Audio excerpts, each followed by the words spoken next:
تخيل معايا كده ان مجموعه عساكر ممكن تقول عليهم سذج او كانوا بيعملوا واجبهم، او بغض النظر عموما يكونوا سبب في وفاه واحد من اشهر الشخصيات العسكريه في تاريخ مصر. في فيديو النهارده هنتعرف على شخصيه تستحق الاحترام والتقدير، وهو البطل احمد عبد العزيز. اكيد عملت كوبايه الشاي بتاعتك وتعالى لي بقى، يلا هنرجع بالتاريخ لورا شويه، وتحديدا سنه 1907 في الخرطوم. هناك اتولد بطل فيديو النهارده، وهو البطل احمد عبد العزيز. ابوه كان ضابط كبير، ومن صغره باين عليه ان هو مختلف، عنده تمرد كده وحب للوطن، كانه متبرمج على كده من البدايه. انت متخيل انه وهو عنده 12 سنه كان بيشارك في ثوره 1919 اللي هو صباح الفل، انا وانا قده كده كنت بحلم اختم الالعاب. يعني ده الاطفال اللي كانوا في سنه اخرهم يلعبوا كره في الشارع وهو واقف قدام الاحتلال. بس اللي كسر قلبه بجد بقى ان اخوه الكبير عمر اتقتل قدام عينه على ايد ضابط انجليزي. اللحظه دي قلبت حياته كلها، والولد الصغير بدا يتحول لمقاتل حقيقي. ما استناش يكبر ولا استنى ياخد اوامر من حد. هو وصاحبه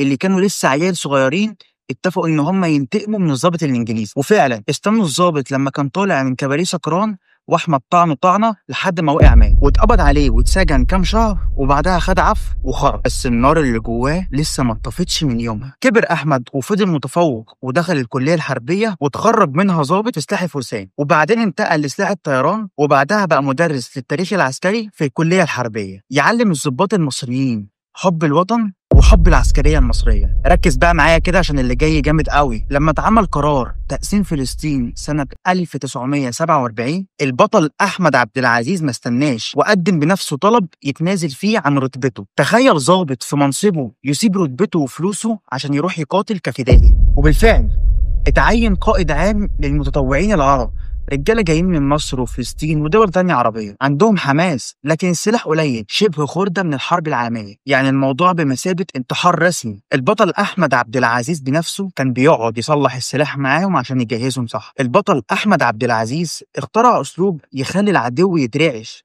يعني بالبلدي كده اضرب واجري، يضرب ويعمل خسائر بس يختفي قبل ما اي حد يلحقه. ما كانش ليه وقت معين، الهجوم ممكن يجي في اي وقت، لدرجه ان موشيه ديان بنفسه كتب في مذكراته انه من ساعه ما احمد مسك جبهه القدس ما عرفش ينام تاني. الراجل ده قاد معارك انتحاريه زي مثلا معارك دير البلح والنقب والخليل وبيت لحم ورمات رحيل، وانتصارات كتيره ورا بعضها، لحد ما اللي ما يتسموش نفسهم بدأوا يطلبوا هدنة علشان يلحقوا يرتاحوا شوية. حتى في المفاوضات مع الأعداء دخل عليهم واقف وما سلمش ولا قعد، وقال يا هتسيبوا المستعمرات يا هنخرجكم بالقوة. وبعد كل البطولات اللي حققها البطل أحمد عبد العزيز، نوصل لمساء يوم 22 أغسطس سنة 1948. أحمد كان راكب عربيته في طريق مظلم، وفجأة الرصاص انهال عليه من كل الاتجاهات عشان يسدل الستار عن بطل قصة النهاردة. أحمد اتصاب برصاصة قاتلة في جنبه ووقع في ساعتها. واتقال روايات كتير، في ناس قالت إن هو اتقتل بسبب نيران صديقة من جنود مصريين عشان ما عرفش يقول لهم كلمة السر. بس ازاي هو القائد اللي عامل كلمة السر أصلا وما يكونش عارف؟ كلام ما يدخلش العقل اصلا. والاصدق والاقرب ان هو كان كمين من اللي ما يتسموش، وده مش كلام مرسل،